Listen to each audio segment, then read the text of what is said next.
गुणैः सर्वैर्वीर्णं दोषवर्जितं ज्ञेयं गम्यं गुरुंश्चापि नत्वा सूत्रार्थ उच्यते।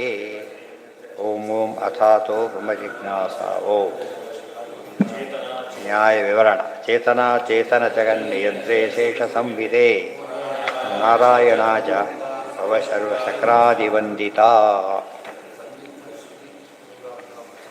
ಅದು ಮುಗೀತು. ಒಟ್ಟೆ ಮೇಲೆ ನಿರ್ಣಯ ಮಾಡೋದಕ್ಕೆಲ್ಲ ಒಂದು ಇದನ್ನ ಕೊಡ್ತಾರೆ ಮೆಥಡ್. ಯಾರು ಇಬ್ಬರು ಹೇಳಿದ್ರು ಒಬ್ಬ ದೊಡ್ಡದಲ್ಲ, ಯಾರು ಸಾವಕಾಶ ಹೇಳಿದ್ರು ನಿರವಕಾಶ ಹೇಳಿದ್ರು. 10ಕ್ಕಿಂತ ಇದ್ರೂ ಇರ್ಬೋದು ಅಂದ, ಸಾವಕಾಶ 10ಕ್ಕೆ ಇದೆ ಅಂತ ಅವಾಗೇನಾಯ್ತು, ಅದು ನಿರವಕಾಶ ಆಯ್ತು. ಅದು ಅರ್ಥ ಮೊದಲೇ ಹೇಳಿದ್ದಲ್ಲ ನಂಗೆ ಡೌಟ್ ಇದೆ ಅಂತ ಹೇಳಿದರೆ ಮುಗಿದೋಯ್ತಾ. ಎಂದು ಕೂಡ ಸಾವಕಾಶದಿಂದ ನಾವು ಫೈನಲ್ ಅಂತ ತಿಳ್ಕೊಳ್ಳೋಕೆ ಹೋಗಬಾರ್ದು. ಅದಕ್ಕೆ ಬಹುಲಿಂಗ ದ್ವಿತೀಯ ಪಾದದಲ್ಲಿ ಹೇಳಿದ್ದೇನೀಗ, ಸಂದಿಗ್ಧ ಶ್ರುತಿಲಿಂಗಾಭ್ಯಾಮ್ ನಿಶ್ಚಿತ ಲಿಂಗ ಪ್ರಕಾರಣಯೋರೇವ ಸಂಧಿ ಅಪಾಯಿಂಟ್ಮೆಂಟ್ ಬರ್ಬೋದು ಅಂತ ರಿಸೈನ್ ಮಾಡಿಬಿಟ್ರೆ ಬಂದೇ ಇಲ್ಲ. ಅದು ಇದು ಕೂಡ ಅವನ ಪ್ರಕಾರ ಏನು ಹೇಳಿದ್ರು, ಓರಲ್ಲಿ ಹೇಳಿದರು ಸೆಲೆಕ್ಟೆಡ್, ಅದು ನಿರ್ಣಯ ಅಲ್ಲ. ಅದು ಯಾವಾಗ ಬರಬೇಕದು ಆರ್ಡ್ರ್ ಬರೋವರೆಗೂ ಗ್ಯಾರಂಟಿ. ಅವ್ರು ರಿಸೈನ್ ಮಾಡಿ ಕೂತ್ಕೊಂಡ್ಬಿಟ್ಟ, ಆಮೇಲೆ ಸಾರಿ ಅಂದರು, ಕತೆ ಮುಗೀತಿತ್ತು. ಇದು ಹೋಯ್ತು, ಅದು ಬರೋದೇ ಇಲ್ಲ. ಇವನು ಮತ್ತೆ ತಗೊಳ್ಳೋದಿಲ್ಲ, ಬಿಟ್ಟು ಹೋಗೋದು ಕಳಿಸಿಬಿಡ್ತಾರೆ. ಹೀಗಾಗತ್ತೆ. ಆದ್ದರಿಂದ ನಿಶ್ಚಿತವಾಗಬೇಕು. ಎಷ್ಟು ಕೈಗೆ ಆರ್ಡ್ರ್ ಬರೋವರೆಗೂ ಅದು ಡಿಸ್ಪ್ಲೇ ಎಲ್ಲ ಆಗಿದೆ, ಸ್ಟಿಲ್ ಗ್ಯಾರಂಟಿ ಅಲ್ಲ ಬಂತು. ಈ ಕೆಲಸಕ್ಕಿಂತ ಗ್ಯಾರಂಟಿ ಈಗ, ಬಟ್ ಇನ್ನೂ ಸೇಫಾಗಿ ರಿಪೋರ್ಟ್ ಮಾಡಿಕೊಂಡ್ರೆ ಫುಲ್ ಸೇಫು. ಅಲ್ಲಿವರೆಗೂ ಕೂಡ ಏನಾಗ್ಬೋದು, ಚೇಂಜ್ ಆಗ್ಬೋದು. ಕಷ್ಟ ಆದರೂ ಕೂಡ ಚಾನ್ಸಸ್ ಇದೆ. ಇದು ಭಾರಿ ಕಷ್ಟದ್ದಿದೆ. ಅದಾದಮೇಲೆ ಮತ್ತೆ ಎಲ್ಲೋ ಶುರು ಆಗಬೇಕಾಗುತ್ತೆ. ಅದಕ್ಕೆ ಸಂದಿಗ್ಧವಾದಕ್ಕೆ ಎಂದೂ ನಾವು ಪ್ರಯತ್ನ ಪಡಬಾರ್ದು. ಉದಾಹರಣೆ ಯಾವುದೋ ಮತಗಳನ್ನು ನೋಡ್ತೇವೆ, ಯಾವುದರಲ್ಲೂ ಏನಿಲ್ಲ, ಕ್ಲಾರಿಟಿ ಇಲ್ಲ, ಕೆಲವು ಪ್ರಶ್ನೆಗೆ ಉತ್ತರನೇ ಇಲ್ಲ. ಅದನ್ನು ನಾವು ಫಾಲೋ ಮಾಡೋಕ್ಕೆ ಸಾಧ್ಯ ಆಗೋದಿಲ್ಲ.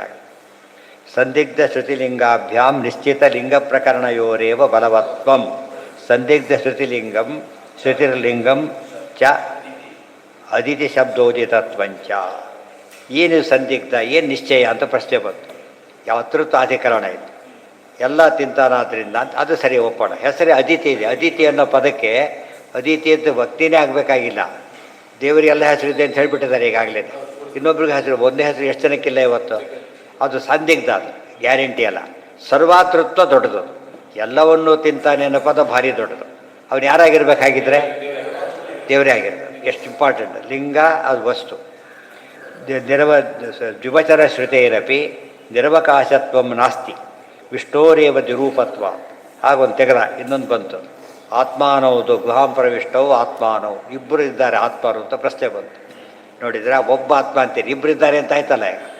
ಈ ಮತ ಹೋಯ್ತು ಅಂದರೆ ಹೋಗಿಲ್ಲ. ಯಾಕದು ಅದು ಸಾವಕಾಶ. ಯಾರು ಅಂತ ನೋಡ್ತಾ ಇಲ್ಲ ಮುಂದೆ. ನೀನೀಗ ನೋಡಿದ್ರೆ ಉತ್ತರ ಇದೆ ಇಲ್ಲಿ. ಪರಮಾತ್ಮ ಎರಡು ರೂಪಗಳೇ ಹೊರತು ಯಾರೋ ಇಬ್ಬರು ಯಾರೋ ಇಲ್ಲ ಅದರೊಳಗೆ.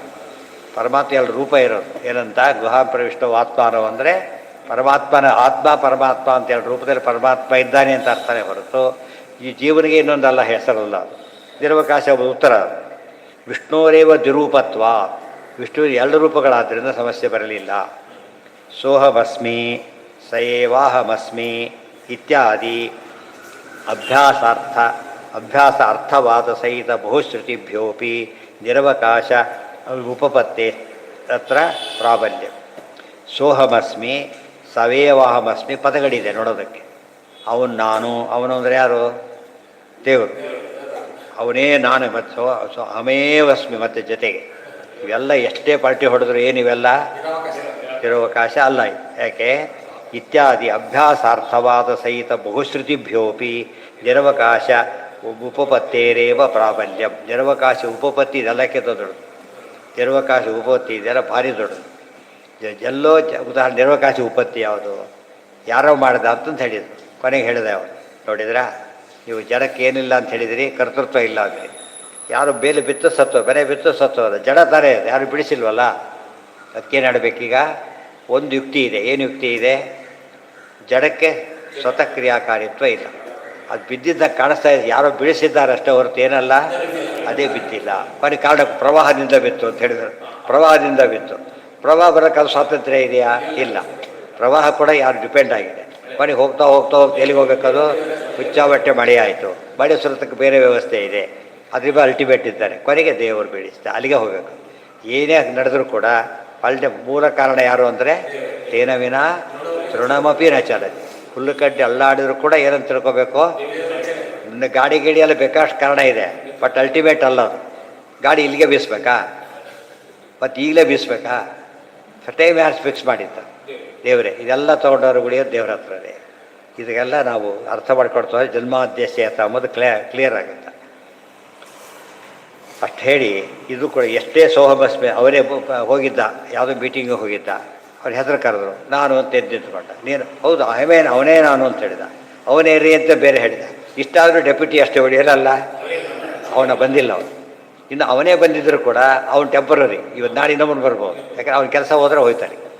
ಈ ದೃಷ್ಟಿಯಿಂದ ಎಷ್ಟು ಒತ್ತು ಕೊಟ್ಟರು ಕೂಡ ಅದೇನಲ್ಲ, ಇದು ನಿನ್ನೆ ಮಾಡಿದ ಸಾರೇನೆ ಗೊತ್ತಾಯ್ತು. ನಿನ್ನೆ ಮಾಡಿದ ಸಾರೇನೆ ಎಷ್ಟು ಪ್ರಮಾಣ ಮಾಡಿದ್ರು ಕೂಡ ಏನಲ್ಲ, ಅದು ನಿನ್ನೆ ಮಾಡಿದ ಸಾರಲ್ಲ. ಎಷ್ಟೇ ಹೇಳಿ ಬೇಕಾದ್ರೆ ನಾನೇ ಮಾಡಿದ್ದು, ನಿನ್ನೆನೇ ಮಾಡಿದ್ದು, ನಾ ಏನು ಕತೆ ಹೇಳ್ತಾರೆ ಇದ್ದಾನೋ ಅವನು, ಇವರು ಸುಳ್ಳು ಸುಳ್ಳು ಅಂತ ಹೇಳ್ತಾರೆ ಇದ್ದಾರೆ. ಅದಕ್ಕೆ ನಿನ್ನೆಯದು ಅಂತಹದ್ದೇ ಹೊರತು ನಿನ್ನೆದೇ ಅಲ್ಲ. ಅರ್ಥ ಆಯ್ತಾ? ಇದು ಏನು ನಿರುಪತ್ತಿ ಎಂಥ ವ್ಯಕ್ತಿ ಅಂತ ಕೇಳಿದರೆ ಇನ್ನು ಬೀಟ್ ಮಾಡೋಕ್ಕಾಗೋದಿಲ್ಲ. ನೀವು ಮೊನ್ನೆ ಸಾರು ನಿನ್ನೆ ಸಾರು ಹೇಗಿರುತ್ತೆ ಅದು ಇದು ಕೂಡ ಇಷ್ಟು ದಿವಸ ಏನು ಫಸ್ಟ್ ಕ್ಲಾಸ್ ಆಗಿದೆ ಅಂತ ಇದೆ, ಸಾಧ್ಯನೇ ಇಲ್ಲ. ನಿನ್ನೆ ಇವತ್ತು ಮಾಡಿದ್ದೇ ಇದು ಅಂತ ಹೇಳಕ್ಕೆ ಬರುತ್ತಾ ಇಲ್ಲ? ಈಗ ಒಂದೇ ಬರುತ್ತೆ. ಪ್ರಾಬಲ್ಯ ಪೃಥಿವ್ಯಾದಿ ಶರೀರತ್ವಂಚನ ನಿರವಕಾಶಂ. ಪೃಥಿವ್ಯಾದಿ ಶರೀರ ಅಂತ ಹೇಳಿದ್ದಾರೆ ಪರಮಾತ್ಮನಿಗೆ ಅಂತ ಕೇಳಿ, ಪೃಥ್ವಿನೇ ಶರೀರ ಅಂತ ಕರೆದಿದ್ದಾರೆ ಅಂದರೆ ಶರೀರ ಅನ್ನೋ ಪದ ಎರಡು ಕಡೆ ಉಪಯೋಗಿಸ್ತಾರೆ. ಅವರೇ ನನ್ನ ಪ್ರಾಣ ಇದ್ದಾಗೆ ಅಂತ ಕರೀತಾರೆ, ಅವರೇ ನನ್ನ ದೇಹ. ಎಷ್ಟು ಕರೆದ್ರೂ ಕೂಡ ಏನದು ಔಪಚಾರಿಕ ಹೊರತು ಬೇರೆ ಅಲ್ಲ. ಆ ದೃಷ್ಟಿಯಲ್ಲಿ ನಿರವಕಾಶಂ ಯೌಗಿಕ ಶರೀರತ್ವೋಪತ್ತೇ ವಿಷ್ಣೋರಪಿ. ಶರೀರ ಶಬ್ದಕ್ಕೆ ಅಧೀನವಾದದ್ದು ಅಂತ ಅರ್ಥ. ಜಗತ್ತು ವಿಷ್ಣುವಿನ ಶರೀರ ಅಂತ ಕರೆದ್ರೆ ಅವನ ಅಧೀನ ಅಂತ ಅರ್ಥನೇ ಹೊರತು ಅವನೇ ಟ್ರಾನ್ಸ್ಫಾರ್ಮ್ ಆಗಿದ್ದಾನೆ ಅಂತ ಅರ್ಥ ಅಲ್ಲ. ಅಕ್ಷರಾತ್ ಪರತಃ ಪರಃ ಇತಿ ಶ್ರುತೇರಪಿ ನ ಅಕ್ಷರಾತ್ ಸಂಭವತೀಹ ವಿಶ್ವಂ ಇತ್ಯಸ್ಯ ಜರವಕಾಶತ್ವ. ಮತ್ತೆ ಹೇಳ್ತಾರೆ ಎಲ್ಲ ಅಕ್ಷರದಿಂದ ಹುಟ್ಟುತ್ತೆ ಅಂತ ಹೇಳಿಬಿಟ್ಟು. ಅಷ್ಟೇ ಅಲ್ಲ, ನಾ ಅಕ್ಷರಾತ್ ಸಂಭವತೀಹ ವಿಶ್ವಂ. ಇನ್ನೊಂದು ವಾಕ್ಯ ಇದೆ, ಅಕ್ಷರದಿಂದ ಬರೋದಿಲ್ಲ ಅಂತ ಒಂದು ವಾಕ್ಯ ಇದೆ. ಅಕ್ಷರ ಶಬ್ದಕ್ಕೆ ಏನರ್ಥ? ಅವ್ಯಕ್ತ. ಅಂದರೆ ಎಲ್ಲಿವರೆಗೂ ಹೋಗಬೇಕಾಗಿಲ್ಲ ನಾವು ಅಂತ ಹೇಳಿದ. ಬಟ್ ಇನ್ನೊಂದು ಶ್ರುತಿ ಹೇಳ್ತಾ ಇದೆ ಅಕ್ಷರದಿಂದ ಆಗೋದಿಲ್ಲ ಅಂತ ಹೇಳಿ.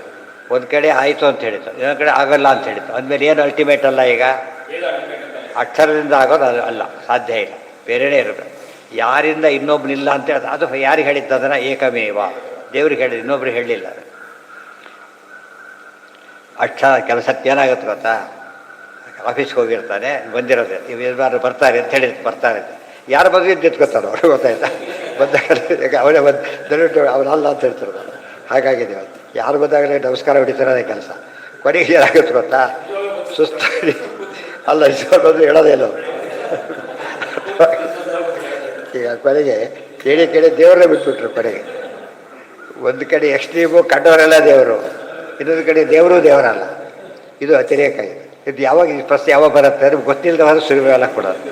ಅವನಿಗೆ ಗೊತ್ತಿದ್ರೆ ಏನಾಗ್ತಿತ್ತು? ಅಲ್ಲ, ಈ ಕರೆಕ್ಟ್ ಹೇಳ್ಬಿಡ್ತಾ ಇತ್ತು. ನಿಮ್ಮ ಅಜ್ಞಾನ ಹಾಗೆ ಮಾಡಿಸ್ತಾ ಇದೆ.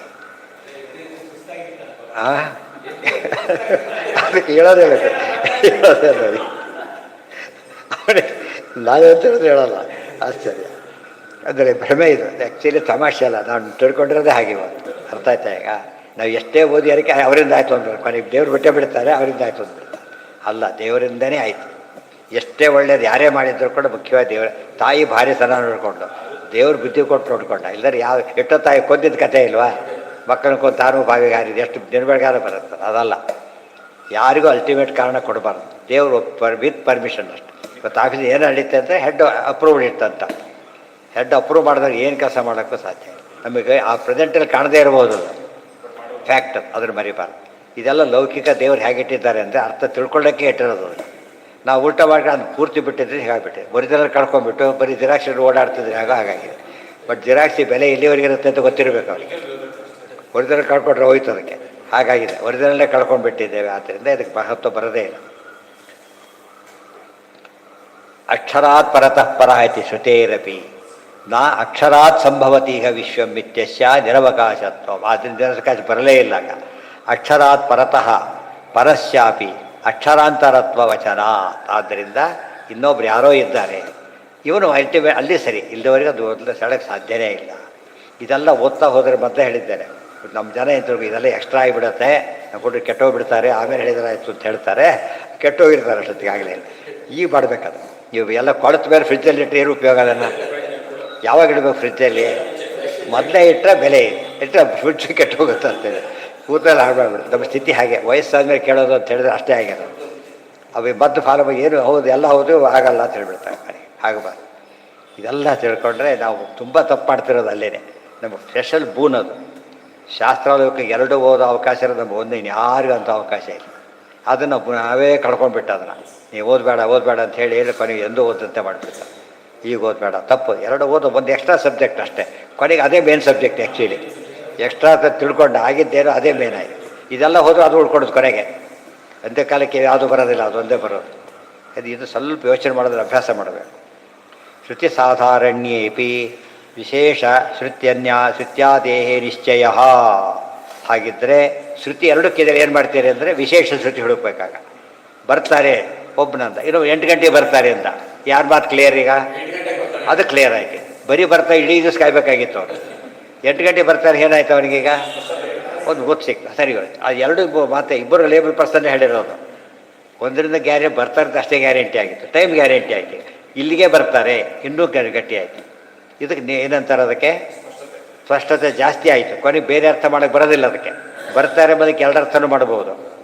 ಈಗ ಬರ್ತಾರೆ ಆಗ ಬರ್ತಾರೆ ಅಂತೆ, ಈಗಲೇ ಬರ್ತಾರೆ ಬೇರೆ ಅರ್ಥ ಮಾಡೋಕ್ಕೆ ಅದು ನಿರವಕಾಶವಾಯ್ತು. ಹಾಂ. ಶ್ರುತಿ ಸಾಧಾರಣ್ಯೇಪಿ ವಿಶೇಷ ಶ್ರುತ್ಯಾದೇಹೇ ನಿಶ್ಚಯ. ದೇರ್ಫೋರ್ ಶ್ರುತಿ ಕಾಮನ್ ಆದರೂ ಕೂಡ ವಿಶೇಷ ಶ್ರುತಿ ಅಲ್ಟಿಮೇಟ್. ಉಭಯತ್ರ ವಿಶೇಷ ಶ್ರುತ್ಯಾದವು ಪುನಃ ಸಾವಕಾಶತ್ವ ನಿರ್ವಕಾಶತ್ವ ಬಲಾದ್ ನಿಶ್ಚಯ. ಎರಡೂ ಕೂಡ ಹಾಗೆ ಇದ್ದುಬಿಟ್ರೆ ಇನ್ನೂ ಹುಡುಕ್ಬೇಕು, ಮತ್ತೆ ಇನ್ನೇನು ಕಾರಣ ಇದೆ ಅಂತ ಹುಡುಕ್ತಾ ಹೋಗ್ತಾನೆ ಇರಬೇಕಾಗ ಕೊನೆಯೇ ನಿರ್ಣಯ ಬರುತ್ತೆ. ಅದೆಲ್ಲ ಮಾಡ್ಕೊಳೋಕ್ಕಾಗೋದಿಲ್ಲ ಅಂತ ನಾವು ವೇದವ್ಯಾಸರು ಏನು ಮಾಡಿಬಿಟ್ರು, ಎಲ್ಲ ರೆಡಿಮೇಡ್ ಮಾಡಿಕೊಟ್ರು. ಸರ್ವಶಾಸ್ತ್ರಾರ್ಥ ಒಂದು ಕಡೆ ಬಂದೋಯ್ತು. ಈಗ ತಿಳಿತಾ? ಇನ್ನು ಅಪ್ಲಿಕೇಶನ್ ಅಷ್ಟೇ ಕೆಲಸ, ಇನ್ನೇನು ಅಡಿಗೆ ಬಡಿಸೋ ಕೆಲಸ ಅಷ್ಟೇ ಉಳಿದ್ರೆ. ಅವ್ನು ಬಡಿಸೋದು ತಾನೇ ತಿನ್ಕೊತ ಕೊಂಡ್ಬಿಟ್ರೆ ಹಾಗಾಗುತ್ತೆ, ಅಥವಾ ಮನೆಗೆ ಹೋಗಿದ್ರೆ ಹಾಗಾಗಿಬಿಟ್ಟಿದೆ. ಮಾಡಬಾರ್ದು. ಇದು ಶ್ರೀಮದ್ ಆನಂದತೀರ್ಥ ಭಗವತ್ಪಾದಾಚಾರ್ಯ ವಿರಚಿತೆ ಶ್ರೀಮದ್ ಬ್ರಹ್ಮಸೂತ್ರಾನುವ್ಯಾಖ್ಯಾನ್ಯಾಯ ವಿವರಣೆ ಪ್ರಥಮಾಧ್ಯಾಯಸ್ಯ ದ್ವಿತೀಯ ಪಾದ. ಅಲ್ಲಿ ನಾಳೆ ದಿವಸ 3ನೇ ಪಾದ.